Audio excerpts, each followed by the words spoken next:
Salut, petite vidéo dans la serre aujourd'hui pour un sujet qui n'a rien à voir, simplement parce qu'il pleut par intermittence, histoire de protéger le matériel. Si jamais vous entendez des gouttes, c'est pour ça. Donc petite vidéo sur les chaussures aujourd'hui, sujet qui m'a été demandé par Brian sur Patreon. Donc si vous voulez me poser des questions ou commander entre guillemets une vidéo, ça se passe sur Patreon, donc n'hésitez pas. Donc aujourd'hui effectivement on va parler des chaussures, les modèles que j'utilise et quels ont été en gros mes critères de choix. Donc sujet important quand même parce que la chaussure c'est peut-être l'une des pièces d'équipement les plus importantes, si c'est pas la pièce d'équipement la plus importante, avant même les vêtements ou le matériel ou les sacs à dos, les couteaux, les lampes, la toute base c'est quand même la chaussure, tant notre mobilité est quelque chose à conserver au même titre que la dextérité ou la vision ou votre intégrité personnelle ou notre régulation thermique, la mobilité bien sûr est vital. Si vous perdez votre mobilité, vous êtes cuit, quelle que soit la situation. Donc la chaussure, une pièce d'équipement hyper importante pour protéger votre pied, protéger votre capacité à vous déplacer, évidemment, et donc pour ça il faut des bonnes godasses qui ne vont pas ni vous blesser, ni vous fatiguer, ni vous lâcher en cours de route, notamment dans des contextes très difficiles, volontaire ou involontaire, notamment l'évacuation dans laquelle on a vraiment besoin d'une paire de chaussures qui tiennent la route et qui va nous permettre d'arriver à notre destination, d'arriver à bon port sans nous avoir fait défaut en cours de route. D'où l'importance d'avoir de bonnes paires de chaussures connues et reconnues. Hyper important dans la chaussure, au-delà même de vos critères et de vos critères de choix et de vos choix personnels, hyper important de les faire à son pied, de les essayer, de faire des marches, des longues marches avec, des sorties avec, de pas simplement acheter un modèle haut de gamme, se dire c'est un modèle qui va tenir la route, qui va pas me faire défaut, peut-être, mais qu'on n'aura pas essayé, pas fait à son pied, parce qu'on se sera dit je vais pouvoir la déployer pour l'évacuation et elle sera en parfait état, au moins elle sera neuve et va me permettre d'évacuer.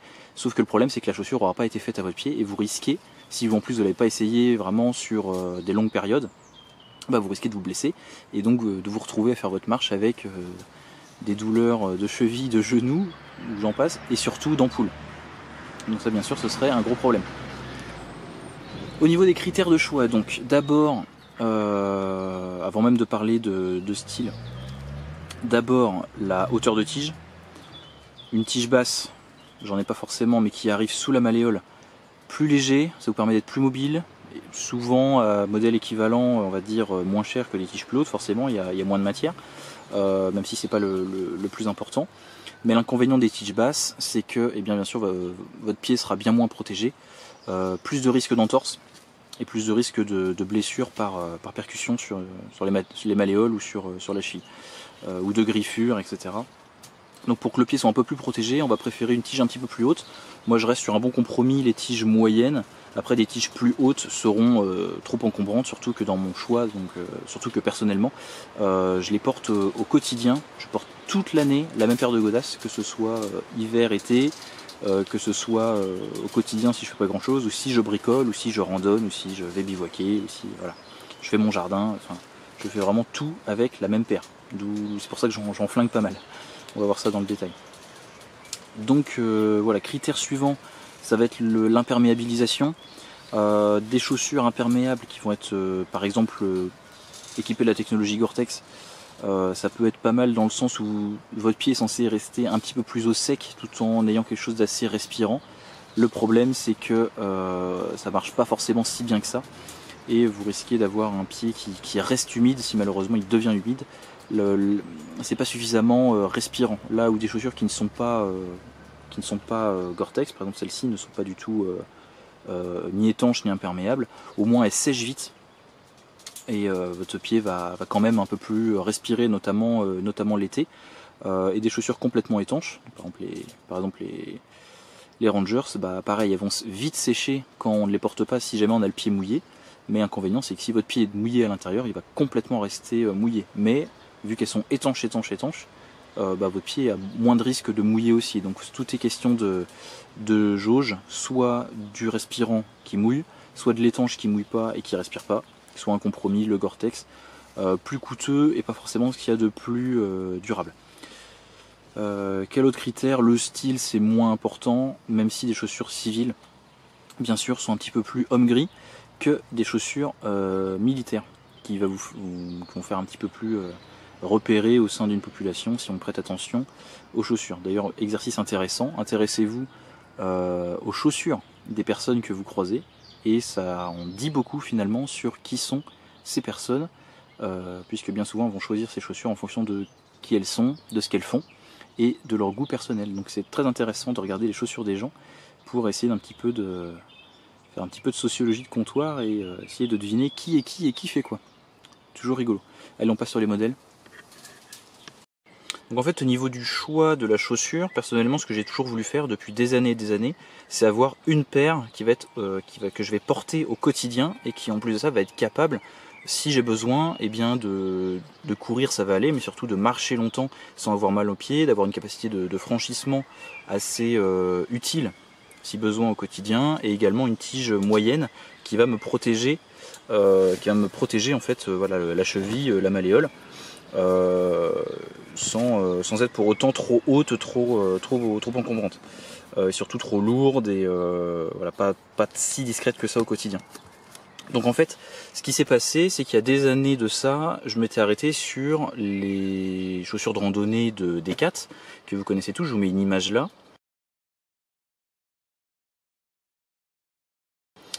C'était la paire en fait à 50 €, et j'ai eu peut-être 3 paires dans ma vie de ce modèle là. Il y a des années, ce modèle là était noir avec un peu plus de cuir, enfin ressemblait un petit peu à ça. Vous imaginez un mix. Et en fait, ce qui s'est passé, c'est que la première paire m'a duré 4 ou 5 ans. La deuxième paire, donc j'étais content, comme je me disais, pour le prix, elle m'a duré 4 ou 5 ans, c'était super. La deuxième paire, entre temps le modèle avait un petit peu évolué, avait été un petit peu simplifié comme d'habitude chez Decat. La deuxième paire m'a duré seulement 3 ans peut-être, dans ces eaux-là. Donc j'ai repris une paire ensuite. Et là, la troisième paire m'a duré seulement 1 an et demi. Donc j'ai nettement vu une baisse de qualité et de la durabilité de la chaussure. C'est-à-dire que pour le même budget, j'avais une chaussure qui durait de moins en moins longtemps. Donc ce qui s'est passé, c'est que ça m'a saoulé.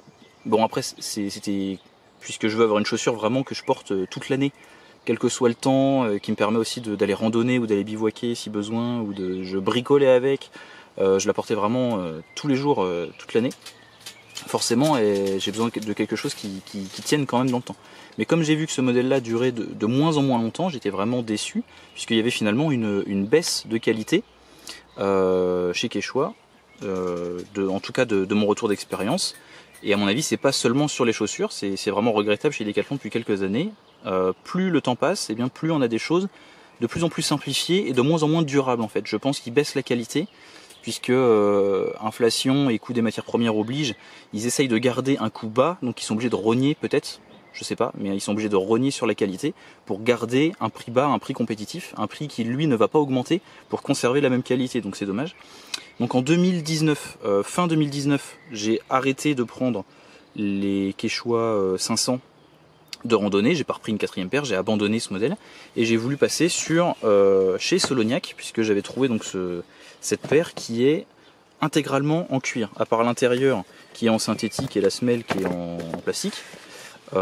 J'étais passé donc sur cette paire là, intégralement en cuir, qui peut-être était un peu moins faite pour la marche, mais qui au quotidien était assez simple, assez discrète, et puis en tout cas le cuir lui me protégeait bien, et le cuir lui a bien tenu en fait dans le temps au niveau abrasion, etc. Il n'y a pas eu de souci.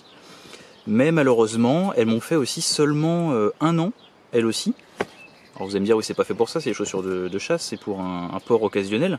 Et ben en les portant tous les jours, en marchant beaucoup, et bien ce coup-ci, ce sont les coutures qui m'ont lâché petit à petit. Donc les deux chaussures, pardon, et bien c'est abîmé au niveau des coutures. Les coutures m'ont lâché, la semelle commençait un petit peu à s'user. Donc regrettable à ce niveau-là, faudrait que je les recouse, mais le problème c'est qu'il y a une doublure à l'intérieur qui complique la réparation. Donc c'est regrettable à ce niveau-là. Donc je les ai mises de côté en attendant de les réparer. Et je suis passé depuis là quelques mois sur une autre paire, en restant dans la même gamme de prix d'environ 50 €. Alors ça, vu mon cahier des charges, effectivement ça nécessiterait de mettre un petit peu plus pour avoir une paire capable qui va me durer des années. C'est sûrement ce que je ferai.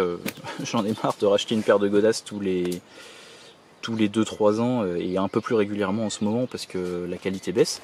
Donc j'ai arrêté d'aller chez Decathlon et j'ai trouvé cette paire toute simple qui vient de chez Miltech en fait, tout simplement. Donc Miltech que vous connaissez sûrement déjà, qui fait du matos un peu inspiré de l'univers Mili, mais c'est une marque civile, vraiment petit budget. Et le rapport qualité-prix, franchement, est génial. Ça fait des mois que je les ai. Elles n'ont pas bougé, rien m'a lâché. Ça fait pas encore un an, ça fera un an l'automne prochain. Donc là ça fait seulement quelques mois. Donc à la rentrée en gros de septembre, en octobre, ça fera peut-être un an. Je vous ferai un retour à ce moment-là. J'en prends pas particulièrement soin, mais franchement rien n'a bougé. Donc je les porte tous les jours, au quotidien, pour bricoler, pour randonner, c'est elles que je prends maintenant.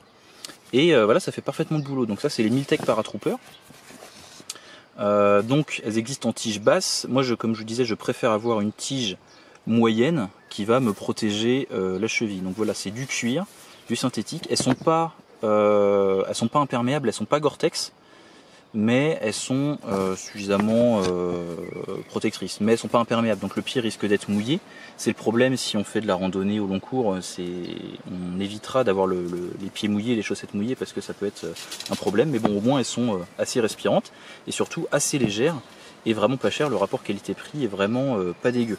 Donc maintenant, ce sont mes chaussures au quotidien et ça fait plutôt bien le boulot en fait. Après, ça reste une chaussure forcément petit budget avec un bon rapport qualité-prix. Mais je pourrais vous la conseiller dans cette gamme de prix. Si vous avez 50 balles à foutre pour une chaussure, si vous faites de l'airsoft, si vous faites des petites randonnées ou des petits bivouacs, vous n'allez pas marcher 30 km par jour pendant 10 jours. Vous voyez ce que je veux dire? Des petites sorties simplement, de l'airsoft, pour bricoler, pour voilà ce que vous voulez. Franchement, pour le prix, si vous avez 50 € de budget, évitez d'aller chez Decathlon. Au niveau qualité, vous n'allez pas vous y retrouver. Mais là, chez Miltech, on a un modèle qui fait un peu tactique, un peu mili, mais franchement, qui fait très bien le boulot. J'en suis vraiment satisfait. Elles sont légères, elles sont confortables. Elles n'ont pas bougé depuis que je les ai. Aucune couture m'a lâché pour l'instant. Donc super. Pourtant, je les ménage pas. Je bricole avec. J'ai fait la construction du chalet avec. Je vais dans les bois avec, dans les ronces, etc. Il n'y a pas de souci, quoi. Ensuite, on va passer sur les chaussures de randonnée. Ça, ce sont pas les miennes, c'est les chaussures de ma copine. Comme je vous disais, moi j'utilise les autres pour des petites randos, ça suffit. Je fais pas de randonnée au long cours, moi personnellement. Donc j'ai pas eu besoin de mettre pour l'instant un budget 4 fois supérieur. Bon, j'exagère un peu, mais que celle que j'ai déjà. Mais je vous parlais un petit peu quand même chaussures de randonnée. Pour vous faire partager un petit peu son retour d'expérience. Donc là, faut taper, si on veut quelque chose de qualité qui va nous durer longtemps et qui surtout ne va pas nous blesser pour de la randonnée au long cours et qui voilà, va faire le travail quand même avec un petit peu de sérieux, faut aller dans des marques un petit peu plus qualitatives forcément que Miltech ou Decathlon. Donc là, en l'occurrence, ce sont des Salomon, bien connus des trekkers, bien connus des randonneurs. Ce modèle là existe en tige basse, en tige haute ou en tige haute. Là c'est les versions tige haute, enfin tige moyenne pour protéger la cheville. Les tiges basses ont l'avantage d'être moins chères, plus légères. Elles permettent éventuellement même de courir avec sans problème si besoin pour un petit rush ponctuel. Par contre, inconvénient, vous avez le pied bien sûr bien moins protégé. Elles existent aussi en version Gore-Tex, pas Gore-Tex. Donc si vous voulez une chaussure imperméable, faudra mettre forcément un petit peu plus de budget. L'inconvénient des chaussures vraiment imperméables, c'est qu'elles sont censées, en tout cas sur le Gore-Tex, c'est un textile qui est censé empêcher la pluie de rentrer, mais de rester un petit peu plus respirante qu'une chaussure qui serait vraiment imperméable. Toutefois, c'est pas ce qui va forcément marcher le plus, c'est-à-dire que votre pied va quand même moins respirer dans une chaussure imperméable ou une chaussure Gore-Tex que dans une chaussure qui ne l'est pas. Mais on s'y retrouve quand même, étant donné que ça va éviter à votre pied d'être mouillé si vous passez vraiment dans de la flotte, dans de la flaque, ou si vous avez à randonner sous une pluie vraiment battante. Donc, par exemple, dans un contexte d'évacuation, on ne choisit pas forcément la météo, et avoir les pieds au sec, c'est vraiment un atout pour durer sur le terrain. Que dire au niveau confort, je vous partage juste son retour d'expérience, sachant que madame a fait Saint-Jacques-de-Compostelle en entier. C'était pas avec celle-ci, c'était avec la version tige basse. Et après Saint-Jacques, donc après 1500 km, elle est passée sur la version tige haute pour avoir un pied un petit peu plus protégé, et surtout pour les périodes hivernales. Mais en tout cas, ça tient clairement la route, même si on est dans un budget supérieur. Une bonne paire comme ça de chaussures vraiment plus orientées trek, randonnée, ça peut être assez pertinent pour déjà pratiquer cette activité bien sûr, mais pour l'évacuation, où on cherche la légèreté, la mobilité, la rapidité, et à pas créer de nouveaux problèmes. C'est-à-dire que des chaussures de qualité qui sont faites à votre pied, si vous avez à randonner, à évacuer, même sans préparation, même sans anticipation, la chaussure ne va pas vous blesser, vous créer de nouvelles ampoules, ne va pas vous fatiguer, vous blesser. Ça réduit aussi les risques bien de blessures de genoux, de chevilles. Donc on n'a pas besoin de se créer de nouveaux problèmes. Et la chaussure est vraiment un outil d'équipement vraiment indispensable, un outil d'équipement vraiment critique. Bon, il fait un peu plus beau, je suis repassé à l'extérieur. Modèle ensuite, catégorie de chaussures un petit peu plus au-dessus, les brodequins vraiment tige haute, les chaussures beaucoup plus lourdes. Ça va être bien sûr beaucoup plus adapté pour des environnements très difficiles, pour des situations un petit peu plus difficiles, des climats plus froids, plus chauds en tout cas, des situations ou des milieux dans lesquels les chaussures et vos pieds pourraient prendre vraiment cher dans l'environnement, dans la caillasse, etc. Si vous êtes en montagne, clairement il va vous falloir des chaussures capables d'affronter la montagne. Donc dans cette catégorie de chaussures là, les brodequins vraiment renforcés, tige haute, on a des marques comme X, comme Meindl, comme Lowa, même si Lowa fait pas que des tiges hautes vraiment de brodequins, mais là on est dans des chaussures d'une gamme un petit peu plus supérieure. Là en l'occurrence ce sont des X Nepal Pro que j'avais perçus à l'armée à l'époque, quand ils sont arrivés. Un modèle que je pourrais vraiment vous conseiller, vraiment clairement ça fait le boulot. C'est Gore-Tex là sur le côté. Moi le petit souci que j'avais eu, c'est que j'avais eu un accro. Elle n'avait pas aimé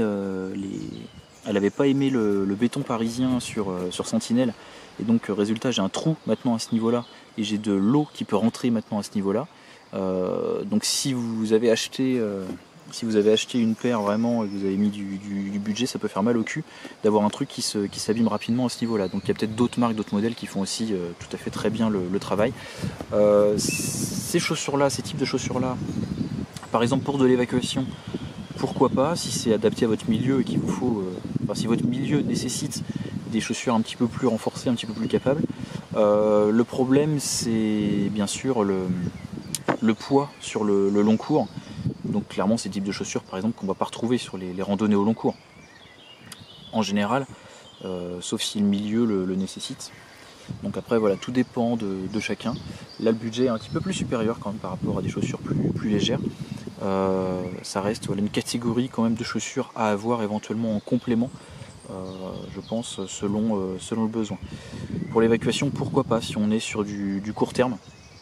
Effectivement ça vous permet d'avoir quelque chose de capable qui vous permet de marcher, qui vous permet éventuellement de frapper, de faire pas mal de choses, même si ça reste lourd et un petit peu handicapant, tant la cheville est verrouillée dans les tiges hautes comme ça. En cas de gamelle, c'est le genou qui va prendre, et ça c'est pas bon. Voilà.